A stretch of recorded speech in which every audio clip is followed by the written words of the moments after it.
এটা খাই দেখি কেমন।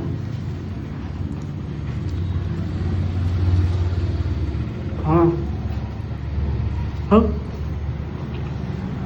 খুব হতাশ হলাম। তোমরা এই দোকানে এসো না, আমি রেকমেন্ড করছি তোমরা আসো না। বাসি চিকেন, এগুলো রাইসের কোয়ালিটি হ্যাঁ খাওয়া যাবে না। হ্যাঁ বিরিয়ানি খাওয়া যাবে না। ক্যামেরা বন্ধ করো, ক্যামেরা বন্ধ করো। হ্যাঁ বন্ধুরা, আমিও তাই ভেবেছিলাম তোমাদের কথা শুনে। সবাইকে স্বাগতম, আমি রোহিত, আর আজকে চলে এসেছি বালুরঘাটের মোস্ট কন্ট্রোভার্সিয়াল বিরিয়ানি পয়েন্ট নিয়ে, none other than golden park. বালুরঘাটের ফার্স্ট বিরিয়ানি কিন্তু আমি এখানেই খেয়েছিলাম।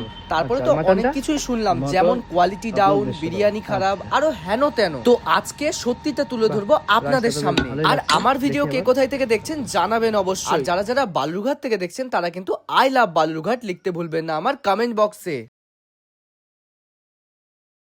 তো নিয়েছিলাম চিকেন বিরিয়ানি এবং মাটন বিরিয়ানি। পারফেক্ট। বিরিয়ানির রাইসটা সেমই থাকে, জাস্ট মাটন 3 পিস অ্যাড হয়, যেটা আমার খুবই ডিসঅ্যাপয়েন্টিং লাগলো। দাম ছিল 150 টাকা, বাট চিকেন বিরিয়ানিটা খেতে ফাটাফাটি ছিল। চিকেন বিরিয়ানির দাম ছিল 100 টাকা, খেতে কিন্তু দারুণ। রাইসের কোয়ালিটি কিন্তু একদম ফাটাফাটি, একদম লং গ্রেন এবং ঝুরঝুরে রাইস ছিল। আর আলুটা একদম প্রপার ভাবে বয়েল হয়েছে এবং পারফেক্ট ভাবে মশলা ঢুকেছে। অনেস্টলি বলছি, চিকেন বিরিয়ানিটা কিন্তু খেতে জাস্ট দারুণ ছিল। এবার বলুন তো আগে কে কে এই দোকানে এসেছেন এবং আপনাদের এক্সপিরিয়েন্স কেমন হয়েছে জানাবেন অবশ্যই আমাকে কমেন্ট বক্সে।